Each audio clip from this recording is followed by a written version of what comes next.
You're listening to the Cantina Cast, your home for thought-provoking Star Wars talk. Join Adelhard and Jonesy in breaking down the latest news, trailers, movies, and of course, your favorite characters from a galaxy far, far away.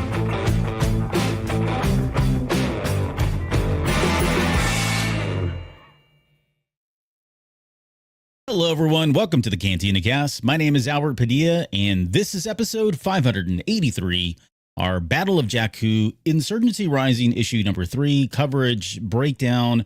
At this point, we're almost caught up. We've got one more issue to go in the first 3 arcs that kind of complete the whole series. But yeah, this is going to be a good discussion. There are some high points, I think, in this comic, and then there's kind of some points as well. So we'll get into all of that here in just a second, but to help me do that is, of course, Jonesy. Jonesy, welcome to the show. How are you doing tonight?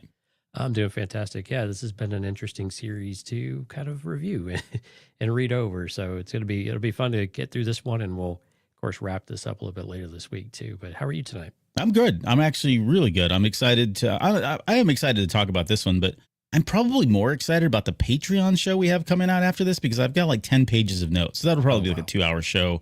But no, this is good. This is for anybody that's tuning in for the first time, following us for the first time. We are going to break this down, and it's going to be more than just here's our thoughts on the comic. We're actually going to break this down almost panel by panel in some instances. So this is a in-depth, no stone unturned breakdown of issue 3, which we do for all of our comics. So yeah, it should be fun at least to have that discussion. But before we get started in that, well, there was another piece of exciting news you told me before we came on air. So what are you expecting in the mail, hopefully somewhat soon? Oh, yeah. So I'm starting to see people post photos, by people, I mean one person so far, of the Star Wars Rebels Ghost. This is the HasLab $500, I don't even know. It's like 3 feet by like 8 feet long or something. It's ridiculous. Part of the vintage line, right? Yeah, it's part of the vintage line. So I've got I don't have them right now, but I did get the Sabine and Chopper figures in. In fact, I got 2 of those for some reason. I don't know why, but I got 2 of those. I'll have all the other figures once they come in. And yeah, I'm going to be insufferable. I posted that today. I don't know what I'm going to do with myself when that thing comes out. I'm going to turn into like an 8-year-old all over again and just sit in my room on the floor with my toys, locking the door, and never come out. So I'm so freaking excited. And that's why I wore the Ghost t-shirt tonight as well. So very nice. But like you started to say, yeah, we do have some thank yous to say. So welcome back to Issa Fett, who just rejoined Patreon. So it's good to see Issa. Thanks for coming back.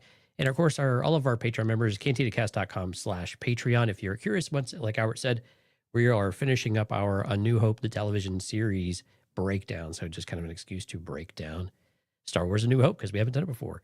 But a huge thank you to all of our Now Part of the Tribe members: Alex, Raphael, Danny, Mike, Lauren, Dante, Risk, Justin Jackson, Sharkman, Dan, Daz, Isabella, Uncle Leon, Josh, Jacob, and Rita Reborn. And of course, our Delusions of Grandeur members. Now, this is Rod Racing, CJ, Steve, and Rob. Again, thank you all so much. KTDcast.com/Patreon if you're curious about what we offer on the Patreon front. And if you're listening to this, thank you for the download. If you would like to come out and join a live stream, interact with us, put your comments out in the chat, interact with other people. We'll put your comments up on screen as they come up.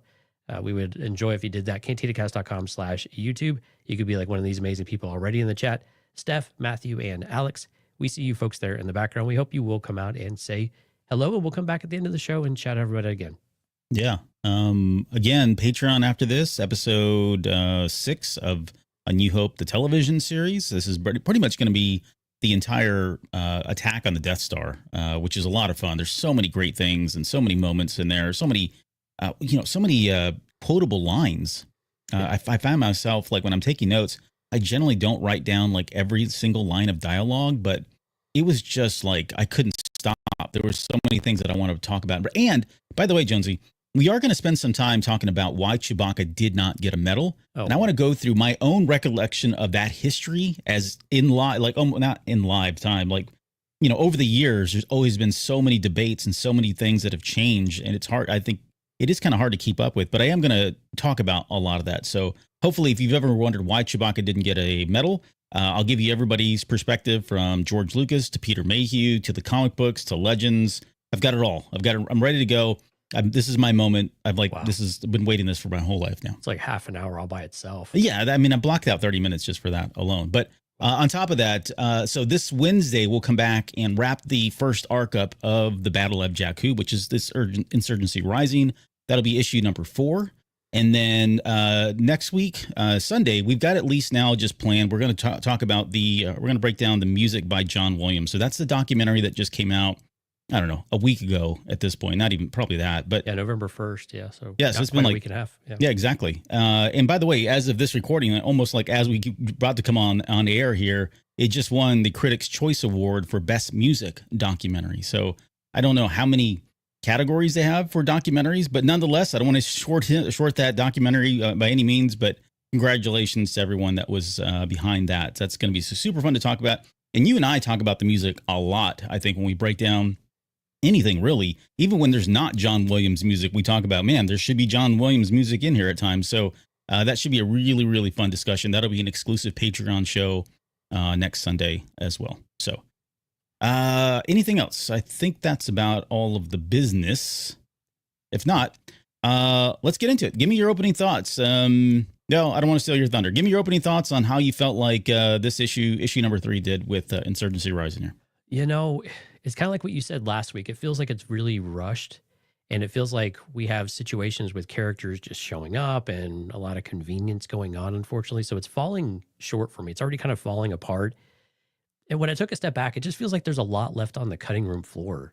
Does it kind of feel like that way to you? Yeah. Does it feel like there's just so many things going on that they're cramming into each issue that there had to have been a lot more that they storyboarded out, or maybe that they wrote dialogue for, or they wrote, just panels for, that didn't make it in. And it just feels like we're not really getting enough time with anybody. Everybody gets about 2 or 3 pages, and that's about it. And then we may come back to them and they get another couple of pages later on, but it's just not super coherent in some ways. I mean, the story is kind of flowing-ish, but the way that like Reyna is used and then kind of comes back at the end with Luke, and then how Luke just shows up, it's just very jolting and jarring. Everything's just kind of moving around a lot. So it's okay. There's nothing egregiously wrong with any of it, and it is moving quickly. And I'm curious if we get to future story arcs. Like, so we know this is, I think, 12 issues overall, and they're doing them in 4-issue arcs, right? Mm-hmm, and we know the next series, we've already got issue 4, it's already live.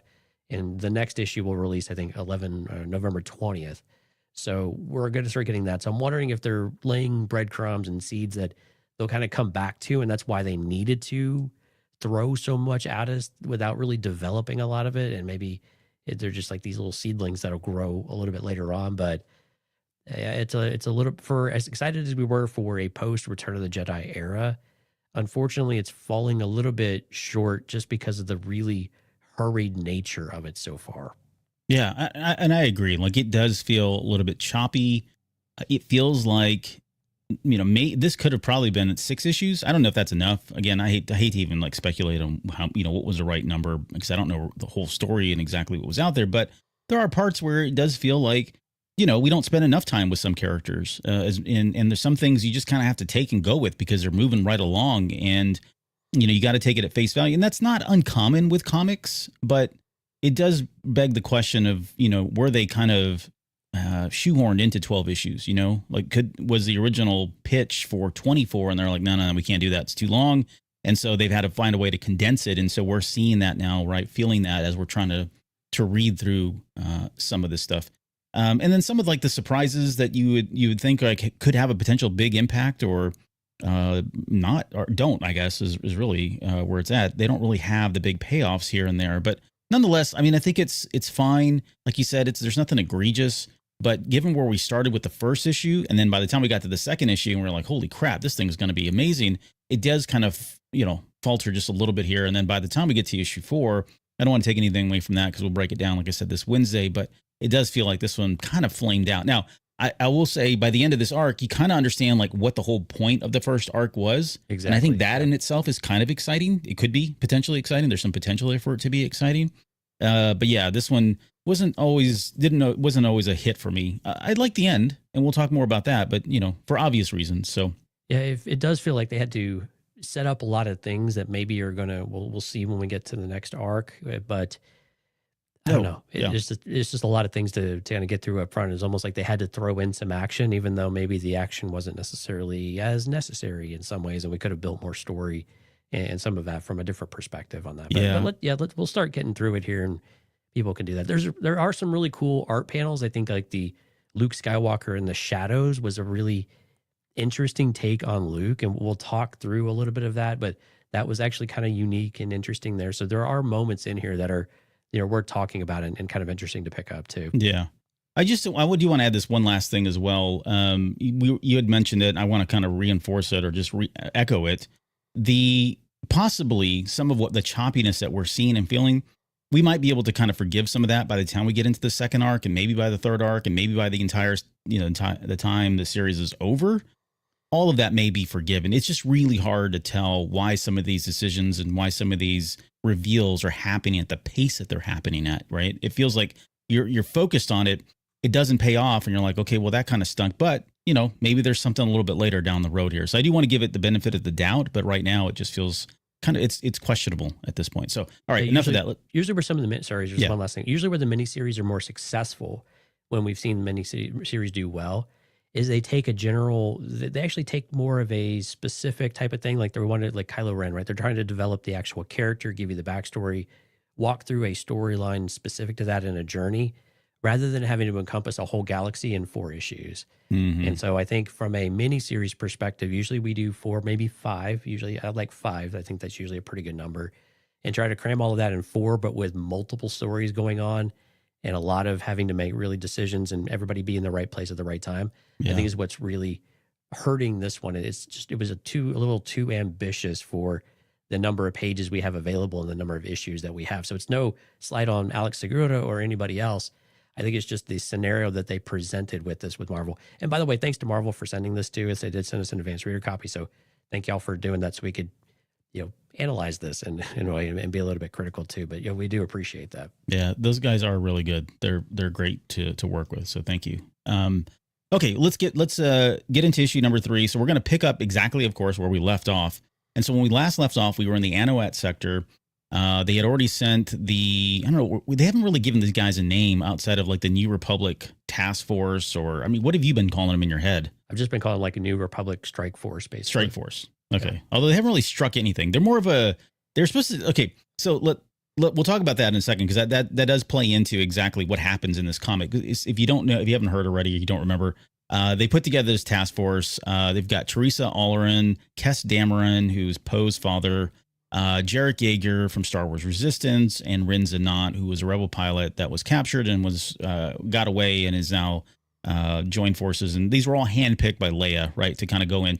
And their mission really has been to go in and try to find out more about Admiral Adelhard. And so when we last left off in the comic, they showed up in the Anoat sector, ready for their mission, and suddenly they were surrounded by Kijimi spice runners, which Adelhard had hired to, be some additional support, because he's got this whole Anoat sector blocked up, right? I think what was it called, the Iron Brigade or whatever it is, right? Right. He's got everything down, and he's trying to make sure that no one hears that Palpatine's dead and Vader's dead, because he wants the Empire to continue to live on, and kind of form his own empire, really, in the likes of all of those guys, and in the image of Palpatine and Vader and Thrawn and all of that. So they show up there. They're immediately hailed by the Kijimi forces, and they basically tell them that, look, they want to board this task force ship. Now, they don't know that this is a task force. They think it's just some cargo ship that's out there. And so the Rin, who decides, okay, look, why don't we offer them, a bribe? She basically tells them, look, we're just trying to pass through the sector. You guys can come on board, or, how about we give you some of our spice, right? They kind of lie and say that they're spice runners themselves. And she's trying to bribe them, essentially, at this point. Now, the Kijimi forces, the spice runners, that is led by Zori Bliss from The Rise of Skywalker, her mother, which is Ziva. Yeah, Ziva. Ziva Bliss. Ziva Bliss is the mother of Zori. She's kind of leading this task force, or I guess the Kijimi forces. But there's a character named Tommaso There's another character named Miranda Ghana, and then there's this green, I forget the name of the race, but Vigulch, I guess is his name. Right. One of them, though, I think it's Miranda, starts mouthing off saying, oh, look, so we're going to start attacking our spice runners, right? Because they've already said they're spice runners as well. And like Ziva like backhands her into like next week out of nowhere, right? Which seemed kind of jarring that she would just suddenly go to that extreme. And that's one of the things I was like, wow, what's the story here? Well, we don't know. Maybe there might have been at some point, but we have no context as to why she just flips out. Because in the comic before, I don't know, she seemed pretty normal. Like I would never had expected that she would do something like this. But you know, again, these are little things that I'm like, okay, well, I'd like to know more about this. So maybe that'll get explored a little bit later. But let me just I'll end this first segment and then kind of get your thoughts on it. You know, at this point, Ren says that she's come prepared and she does not want to be captured again, right? She's a rebel pilot, had already been captured in the Anuat sector by these same forces, by Adelhard's forces. And so she comes prepared, but she doesn't tell anybody. And what she's come prepared with is she's put a ton of explosives in this cargo ship that they've taken out there. And they decide at this point, they're going to go ahead and just ram into the Kajimi forces. And there's a big explosion. And we'll find out more about where that all goes. But it was like, hell no, I'm not being captured by them. And again, we'll get into their heads and, as far as the why. But that was kind of, I mean, it was kind of cool because it was very unsuspecting. I think there are moments in here. I think I mentioned this in the last breakdown, at least in the first 3 issues.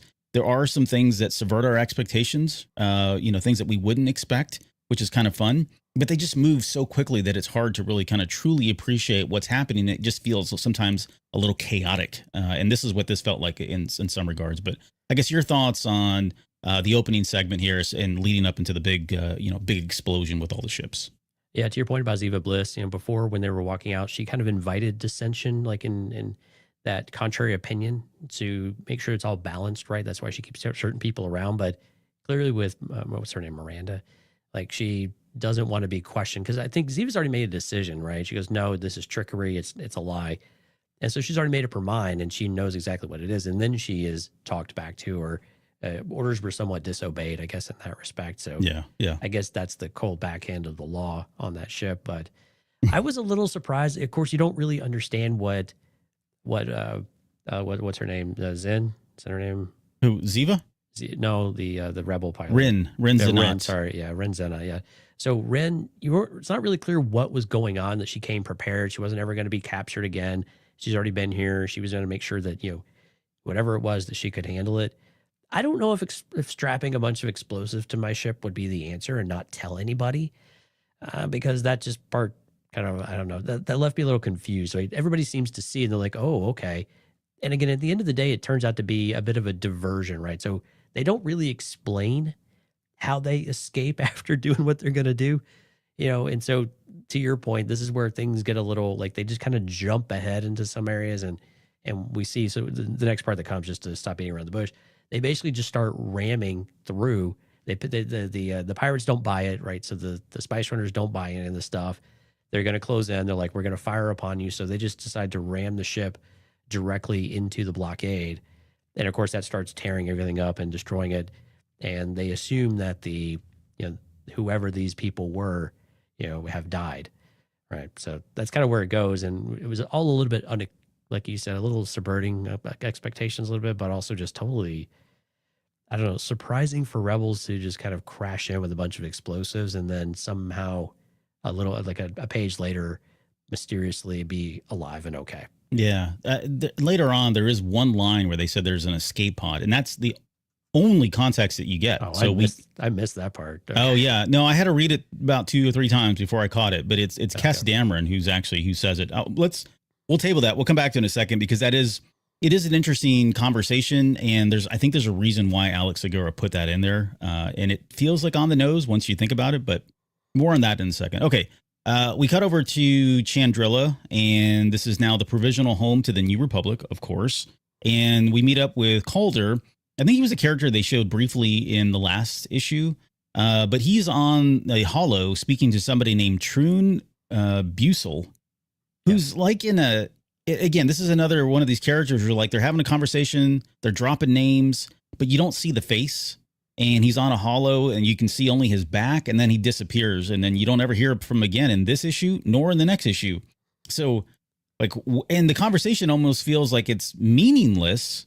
But I hate to think that it is. I think it's going to come back. I hope we see this character again, because they did spend some time with this. They dedicated like 2 or 3 panels to this. Yeah, so the character in the hologram is actually from another Alex Segura Star Wars comic from the Return of the Jedi, the Rebellion issue that came out. Oh, so maybe just an Easter egg? Yeah, I think it's just more of an Easter egg. This, okay, all right. Busel or Buckle or whatever the name might be. But yeah, so he's a character that Alex Segura had created last year. So that's, I think, just a little treat for folks that followed that other comic. Okay, I can take that then. I just thought it was weird that he popped up. They're having a whole conversation. They seemed like they were, buddies, or there was nothing nefarious about the conversation, but yet it had context, and there was, they were saying meaningful things to each other, and it just kind of disappeared. Just odd. Anyways, at that point, Mothma interrupts their conversation and basically says, "Look, we need your advice," which he doesn't ever give, but okay, whatever. They get over to they all 3 of them huddle up, and they learn that there's an operator, right? There's somebody that's a rebel spy, or I guess a New Republic spy at this point, deep within Adelhard's ranks. And they get some intel that the Imperials are still out there. We knew that already, but this is kind of confirmation. The Imperials are still out there, and they're still attacking New Republic targets. So nothing has changed. And I think, Leia focused on that in the last issue. She's got some time here in just a little bit that we're going to talk about with her and Luke, where they kind of really get into some of that. And he just, and so what's his name? Calder shares what he had just learned on that conversation with True and Bucell, which is that the forces that they had just sent out there into the Anoet system, he basically says, look, they're pretty much dead. They're walking into essentially a trap, right? With the number of forces that exist out in that Anoet system, with Adelhard still in power. They don't mention Commander Brogg, but it's a very, very horrible situation. And it's going to be, it's almost a futile kind of mission for these guys. And this really hits Mon Mothma and Leia pretty hard, because they weren't expecting anything more than just a reconnaissance mission of sorts, right? They didn't think they'd really kind of get into it with these groups, and they don't even know at this point what the fate of them is just yet. So that's all that kind of really happens here. It's kind of setting the stage for something a little bit later here. Yeah, the rebellion is struggling to kind of move to something else, and they feel, again, there's still this feeling like we won, and they're struggling to really understand and comprehend what they're going up against, to where they think they can now move a little bit more freely than perhaps they used to, or if they would have still been in war mode, I guess. But as they try to transition to more governmental type of mode, they seem to be struggling with this a little bit. So it's a tough transition for them. It's a tough thing for them to try to figure out, but at the same time, they need to recognize, I guess, it for what it is at this point, that they are still at war, and that but Leia's been struggling with this already. Last issue, we knew that she was kind of struggling with sending these folks on a mission. Now it just becomes very real, because they've got harder intel that, like, they're walking into a very messy situation that's it's like Luke and Han and Chewie and the droids going into, and Kenobi going into the Death Star. Mm-hmm. It's kind of like that type of material. Yeah. Yeah. We go back to the Anoet sector, and now Adelhard has arrived. And again, not a lot of context as to, when he was called, why he was called. I mean, I guess it makes sense. There's been, a skirmish of sorts. They've lost a number of ships, the Kajimi forces themselves, but they're just there almost like immediately. He's there with his Star Destroyer. And he gets a word that, okay, the cargo ship blew up. It was full of explosives. The only ship that still remains is the Ragged Claw, which I think is their ship, the one that they came in on. So that, I don't know. I don't really understand how that was the one that had the explosives and it ran, but it was still operable. But I don't know. Everything else was destroyed, like all the other ships, all of his other ships. And this is an important conversation point later on that he has. So we'll come back to that in a second. But he lost a ton of forces, which is really kind of the main takeaway from all this. Wasn't expecting to, and yet he did. And so this is where Reyna Ascure, who is the acolyte of the Beyond that we talked about in the last issue, she was sent here by Yoop to come out and try to convince Adelhard that he needs to join them, join the acolytes of the Beyond. This is where she kind of jumps on that loss that he just took and says, look, you lost a ton of forces. Ships and weapons can only take you so far. She tells him, look, Vader and Palpatine knew this, and that's why they leaned into the Force, and specifically, of course, the dark side of the Force. And she's like, hey, look, I know some guys. If you want, we can call the Acolytes of the Beyond. We can get with you and we can start, do something here. You really need to lean into the Force. And Adelhard, at least at this point, is like, there's no way. Like in his mind, he feels like it's the Force, which is what caused the fall of the Empire, right? He looks at it almost with disdain. Like, that's something I'm never going to subscribe to. It's almost like a Han Solo, hokey religions and, whatever are no match for a blaster at your side. That's pretty much his stance right here as well. And this next panel, this whole segment here kind of ends with him finding out that the rebel crew was found. So there, again, there was an escape pod. They've now captured them. Aletia, who comes in, who's his lieutenant that we've been talking about as well. She tells him that they did find the strike force. And then we see them all captured, cuffed and being escorted by Commander Brogg. And that's so your thoughts, I guess, on, the big takeaway here for me is, yeah, he lost a lot of forces, and the fact that he doesn't want to lean into the Force. If somebody did, this is where I'm like, would he really think that though? I guess I could see where he felt like the Force was one of the reasons, if not the reason, I guess is to his point, for why the Empire fell. But we did learn that he falls in line with Palpatine and Vader, maybe not Thrawn because he's not Force sensitive, but you would think if those were his idols and those are the people that he learned from, he'd be open to this. He probably would have seen instances where the Force really did do a lot for the Empire. It's a weird stance, but I don't know. I guess maybe not. What do you think? It goes back to the ego, I think, of the Empire and the ego of certain like high-ranking leaders. We saw this a little bit with Tarkin too, in many ways, that while he admired those folks and learned a lot from them, at the same time, he has to be better than them. They failed, and the difference between him and them is that they had this other mysterious force that they leaned into, and that clearly did not work. It backfired. Somebody else with the Force did the same. So, he doesn't have that kind of power. So he's got to clearly do something different. I think the more interesting part of these couple of pages here was really the dynamics and the tension between Adelhard and Oscura here. So like there's this tension between them that just doesn't seem to be, like, he calls her a witch. She tells him to watch his tongue. And he doesn't back down. He's like, you're on my ship. You're in my sector. You're going to do whatever I want. So there's this tension there that it's almost like this stuff can't last. And you start to understand why the Acolytes of the Beyond don't really like or trust Adelhard. He's a wild card, and something that I think they, in general, would probably, at least what we, kind of the impression we got early on, is that they really want to rein him in or potentially remove him from the board in some capacity, in order for the Empire to actually move on its trajectory that Palpatine set forward for them. So why would you pay? And this is probably going to be explained. We don't know, but I mean, back to the first issue, Yup Tashu wanted him, right? I mean, that's why he sent, what's her face over here to head over. Was it Reyna? I already forgot her name. Good Lord. Reyna. Yeah. He sent Reyna over there to recruit him, and I don't know. We'll see. We'll see why he's so important. I think there's going to be a big payoff. Again, I don't want to spoil too much because it's covered more in issue 4 towards the very end, but it is kind of perplexing to say the least. But okay, we go back over. And again, we get 2 pages and then we're moving. And we're out. Yeah, we're moving. We got to go. We got to wrap this thing up. We're only got a few more panels left. We go to Chandrila, and this is probably my favorite part, I think, of the whole issue, because anytime we get time with Luke and Leia, and seeing their relationship, and especially now in this period after the fall of the Empire, and just seeing like what they're struggling with to kind of rebuild the Republic, I think is always fascinating. But nonetheless, they're sitting there, they're talking. Leia tells Luke that she'll never get used to making these decisions where she sends people off and their lives are at stake. Right? That's never set well with her at all.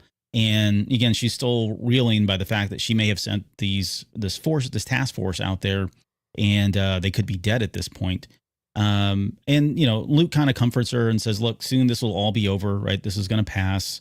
And he hates that Adelhard, or she hates that Adelhard is not just rolling over. Like we talked about this in the last issue, right? The Empire should just be gone. Everybody should drop their weapons. They should give up. turn over to the good side, and yet you got people like this guy who are digging in really deep, and that bothers, honestly bothers both Luke and Leia. You can get that sense from these from their discussion.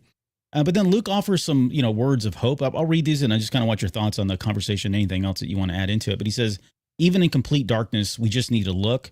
We'll find the light. We'll save our people, Leia. We have to believe that. Otherwise, what are we even doing? And I think it's important as a reminder. I don't know if Leia should be the person that needs to be reminded by Luke, but I do like the fact that someone is at least saying this, that it's not over. There's always going to be moments of darkness, and that we always have to look for the light. You can't expect the light to just show up, right? You have to go find it. You have to put that effort in, and it's people like them that need to lead the way and be the inspiration for other people. And this echoes many of the things that we'll continue to see from here on out, all the way up into The Last Jedi and even beyond. With Luke kind of being that example. So your thoughts, I guess, on the conversation and what they have going on here.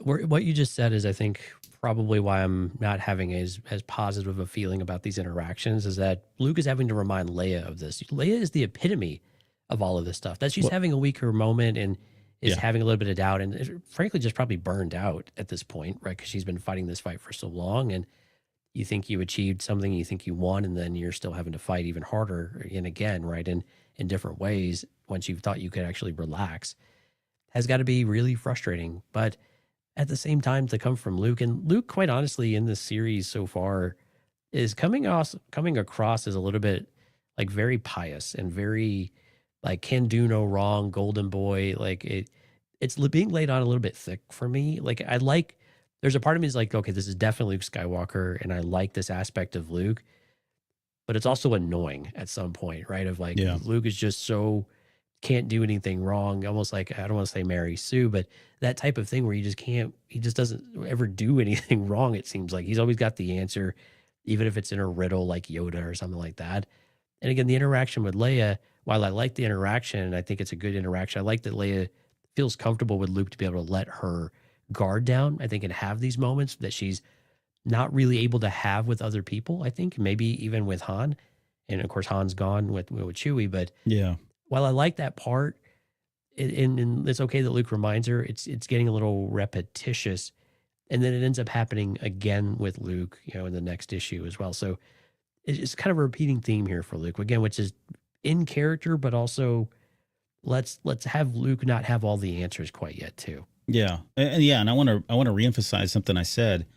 I don't know that it feels weird. What I meant by that when I said that I don't know if Leia should be the one that's, being spoken to like this way. Like, this feels a little bit out of character for Leia. I think you said something that I hadn't really considered, that, okay, maybe it does downplay it just a little bit, is that, okay, in this moment, it's Luke Skywalker. And if there's anybody she feels open and can just let her guard down with and be expressive and share her emotions with, maybe this is it, right? This is what we're seeing here. But otherwise, I would not have expected Leia to be making some of these decisions, or even some of the more of the comments that she's making about all of this stuff, because it just does feel like a little bit out of character for her. I mean, the lady watched her whole planet blow up and then was like, fine, we got to go. Come on, we'll talk about that. Put your pants back on. Yeah, we'll talk about that next hour. She's kind of moved on. It goes back to, I think it was issue 1, right, where she, to your point about interacting with Luke, she says brother, right, and she's like, I'm still getting used to that, but I really like it. Mm-hmm. And so it's cool that she's kind of leaning into that, and she has someone that she can be more open and vulnerable with, as well as Han. Like they just got this trio that they can be themselves and just kind of sag their shoulders and just let out all the things that are on their mind, even if they're the things that, from an organization standpoint, you definitely would not want the masses to hear that doubt, right? Sure, yeah. Within that context, I think this still works, right? But it feels, it's a little bit different, right? And it's almost like Leia's not capable all of a sudden of handling it, which just doesn't quite feel right, And I don't think that's what they're trying to get across here. I think it's really more of Luke trying to coach in the moment of, staying true to the light and looking for the lightness even through the darkness and sharing some of that. But it just comes off a little pious for me from Luke. Yeah, I can see that. Yeah, I think they were going for just vulnerability, but it does come off a little bit more than that. Yeah, so. Yeah. Again, they look for intent, not interpretation. I understand that, but it just kind of feels that way sometimes. Music Train's with us tonight. Hey. And Only Vader's Girl. Hello, Kat. Welcome. Alex says Luke can do no wrong. So, okay, that's not true. But hey, that's what The Last Jedi was for, right?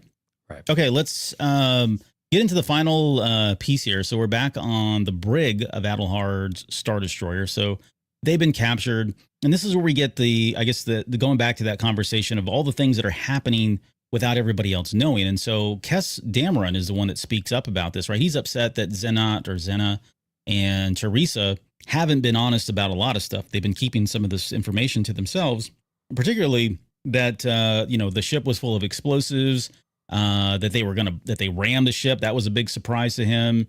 Being captured, not being captured by the Kijimi forces, but then being captured by Adelhard forces, that was another, like, what are we doing here, right? Like, this makes no sense. And I don't know if this is exactly what he was going for, but it echoes and very reminiscent of Poe Dameron and Holdo during The Last Jedi, where he was, another Dameron was mad because somebody in charge, Holdo, wasn't giving him all the information. And so maybe he was just trying to draw parallels and say, look, Poe gets it from his dad, because there was a similar situation at some point where this happened. It may be too on the nose, but that's what I got from it. I was like, holy crap, this is almost exactly like that. But at that point, one of the girls, I think it's Teresa, is saying, look, I'm expecting someone. And you're like, wait, what? Like, something's about to happen here. And then we find out that it turns out that Lieutenant Alicia is actually the undercover New Republic agent. She comes and opens the brig door and allows them to escape. She is the operator. She's the mole. I think I said it in the last issue. When you narrow it down, there's only like 3 characters that we've been introduced to as far as Adelhard's team. So it really wasn't, hard to. She was the bleeding heart of the group. So it all made sense. As soon as they started leaning into a few pages ago, like that there was somebody, you're like, okay, well, this is going to be pretty easy to figure out. Yeah, exactly. So they all run out of there, and they decide they're going to make it they want to go to the docking bay. The plan is to jump onto a ship and get away from Adelhard's Star Destroyer. I don't even think they get more than it feels like 50 feet when suddenly they run into. I think they get far enough away to where Aletia is not incriminated directly. Yeah. Because they do have a couple of panels where she's like, go, get away. And then the next 2 panels are them kind of running. And then they quickly run into Bragg. Yeah. So this is kind of where the issue started losing me, unfortunately. Yeah, they run too much convenience. Well, they run right into Bragg, but then the big one was like they ran into the Inquisitor. And so we knew going into the series that there was going to be an Inquisitor, and that got everybody excited. Like, holy crap, this is like, where did this Inquisitor come from? Why are they still around? What does that say about Ahsoka and everybody else that was trying to snuff out the Inquisitors? Well, it's really not. It's like Inquisitor with a lowercase I. It's an imposter, essentially, because it turns out, well, that's issue 4. Well, I don't want to ruin it. Never mind. I almost ruined it. So, nonetheless, there's an Inquisitor that shows up. Now, Bragg just beats the crap out of her. I mean, he pummels everyone. I mean, he's a huge guy, right? So you would expect it. He pummels everybody. But I think it's Teresa who actually tries to go against the Inquisitor. She stands up against the Inquisitor. And of course, we don't see the Inquisitor's face. Everything's encloaked, and they've got the typical Inquisitor, lightsaber. And there's a moment in there in one panel where the Inquisitor kind of slashes up. I can't tell if it's on her back. It looks maybe on the side somehow. It's on her side, yeah. When she's and they picture later on, she's like leaning over, and you can see blood along her side and blood all over the deck. It's a pretty serious wound. There is a lot of blood, but I mean, they're dispatched by Bragg and the Inquisitor without really much of an effort, much of a fight at all. The beatdown that Bragg gives them, no one should have survived. Like what he did to Jaeger, would have completely disfigured his face. It was like the Hulk just smashing into someone's face. Yeah, and that's the panel. Like if everyone imagine this, it's this giant, droid looking, Imperial armor guy with his fist about to come down, and they have a black panel that just says Crack-a-doom. Crack-a-doom, which if you read comics, you know what that means. That's big time. Yeah, that's Hulk smash kind of stuff, right? Yeah. And then everybody's just dead around them, basically. I mean, and he's like taking heads and literally smashing them together with Ren and Jaeger. I mean, Jaeger is just worse for wear. Again, the excitement that we had about these characters, they've not really done too well for us here. But yeah, they've had a bad run, which I guess is what Leia was worried about. And certainly reaffirms the intel that they got that they were heading into a death trap, right? Heading to their deaths essentially. And so, all right. And this whole comic wraps up honestly with, we're already at the very end. So the Inquisitor, I think it's Brog wants to take them, which they're all alive, thankfully. They shouldn't be, but they're all alive. Brog wants to take them over to show Adelhard, and the Inquisitor suddenly steps in and is like, no, I want to leave them here. Let's leave the escapees here.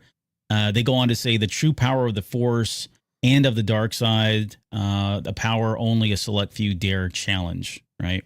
She says all this to Brog. Now, while she's saying all these words, we suddenly get a mysterious figure dressed in a black robe, all right, sneaking around on the Star Destroyer.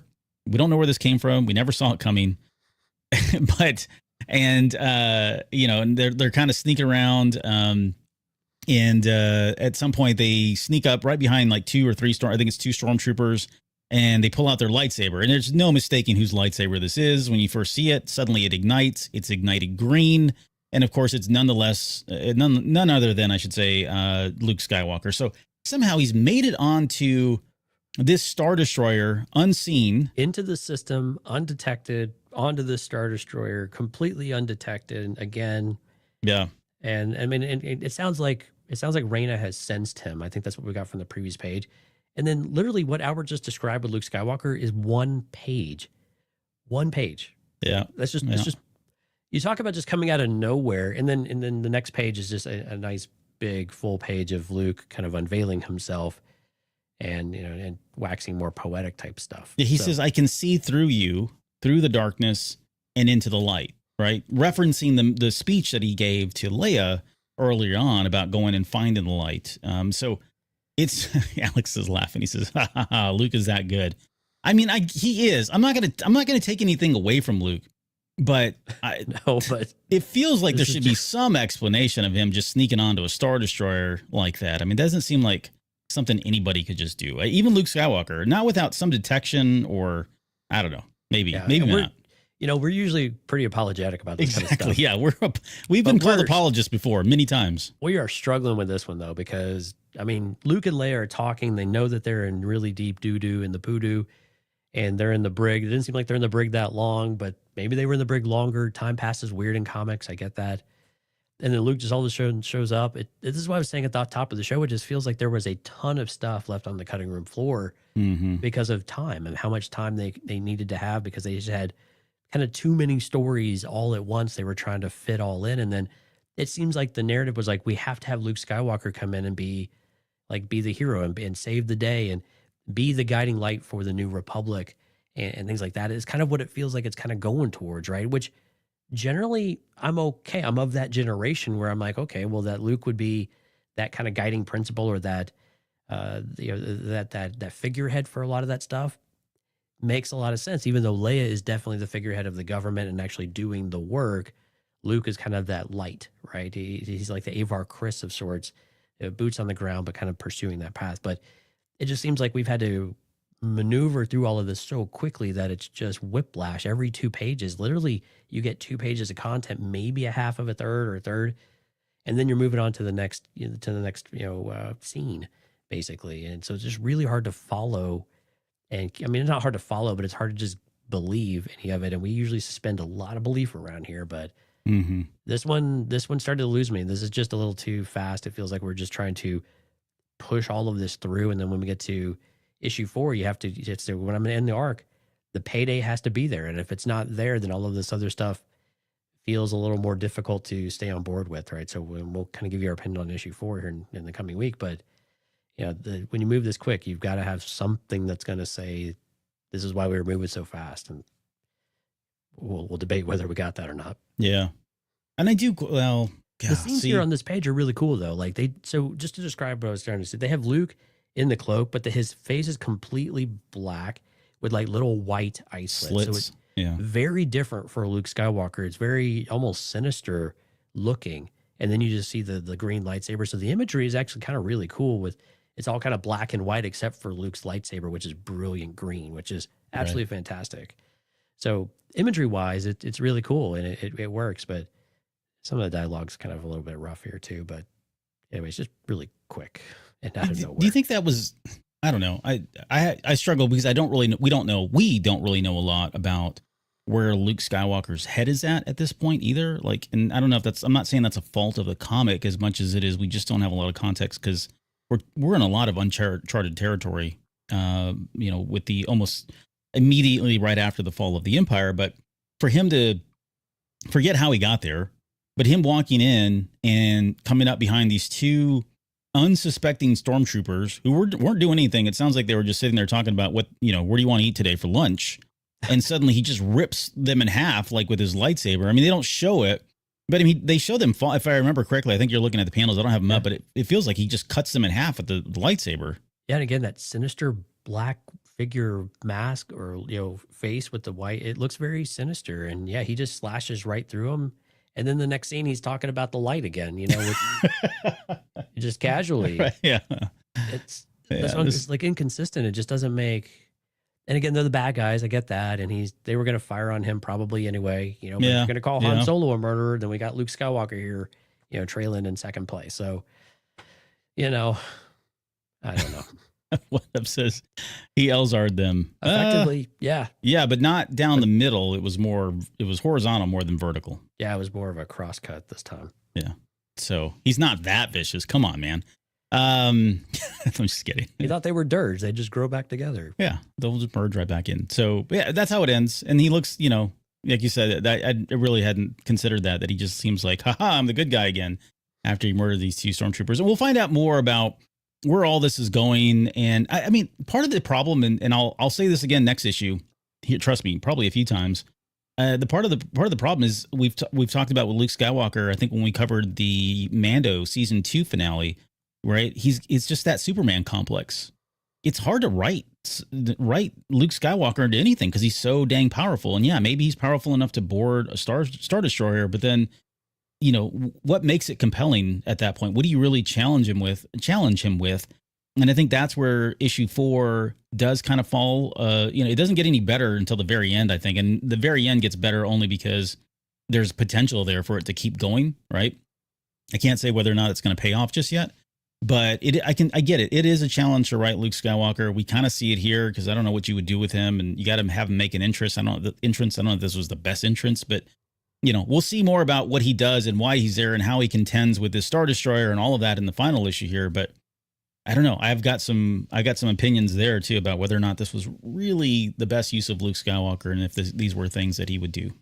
Yeah, when you compare this to what we had from Adam Christopher in Shadow of the Sith. Oh yeah, that's a great point. Yeah, to your point, we had something that was kind of and this sounds really pretentious, but kind of worthy of Luke Skywalker. The challenge for Luke was like almost more faith-based, and then you had kind of the Exar Kun type of side of it too, where you had a dark side user. You had someone going against Luke that was at least as strong or at least had more knowledge than Luke did, as well as all of the things that Luke has to face on more of a philosophical level and, a more existential type of way, right? Right, exactly. More of a deeper meaning of the Force. And I think that's where a book like Shadow of the Sith from a Luke Skywalker perspective really does a lot for the character, where this is maybe still kind of war mode Luke Skywalker, right? And this is just a continuation of the rebellion, trying to tidy up a little bit and that type of thing. Because we know Luke would rather be elsewhere. We know he would rather be chasing artifacts like he was on Pelio in the last issue. So we know that's where his interest is at, because he needs to know what it means to be a Jedi and what the responsibilities are with setting up a new temple. What does the future look like? He knows that it doesn't lie with the New Republic and with the rebellion becoming the New Republic, right? He knows it's outside of that, but he still has this duty and responsibility to his friends and to Leia and to the New Republic to make sure that he's doing what he can of what represents the Jedi from their light in the galaxy, and to hopefully finally squash these last pockets of, oddly enough, resistance. Yeah. All right. Well said. That's gospel as far as I'm concerned, what you just said there too. So yeah, and that's where it ends. So again, we got one more issue left in this arc. I think after this one, what does that fall into? Was it, what was the name of that one? Republic Under Siege is arc number 2. So We'll get to see what they mean by that, because, I don't know how, well, all right, we'll speculate on that here when we get to the next issue. But nonetheless, that's what this is called. Again, we'll come back on Wednesday and break down the 4th issue. So before we do that. Yeah, huge thank you to everyone who came out into the live stream. Again, cantinacast.com/YouTube. If you're listening to this on the podcast, thank you so much for the download. We'd love for you to come out and join us like these amazing people in the live stream. Steph, Matthew, Alex, Millennium Workshop, Music Train, Only Vader's Girl, One Up versus CPU. If I missed anybody, my sincerest apologies. We do see you folks in the background. We hope you'll come out and say hello next time. And again, if you're a Patreon member of the This Is the Way and above, go check Patreon because you have an exclusive link to join us at 10 p.m. Central so that we can break down the final episode of Star Wars A New Hope. Cantinacast.com/Patreon if you are curious about that. Again, This Is the Way tier and above if you want to watch the live stream. Otherwise, the audio only will be available here in a day or two. Awesome. Okay, we'll wrap it up there. And yeah, stay with us for the Patreon show because that should be a really fun discussion breaking down it's literally like the last 15 minutes of A New Hope. But again, it's just there's so much going on and there's so many incredible moments throughout that 15 minutes that it is going to turn into probably an hour, maybe hour and 15, hour 30 conversation at most. Plus that 30 minutes that I've set aside for the Wookiee discussion on the metal. So yeah, 2 hours, 2 hours and 30 minutes, somewhere around there. Yeah, make sure you stay hydrated, folks. Yeah, stay hydrated. All right, guys. Yeah, we'll see you guys here very shortly.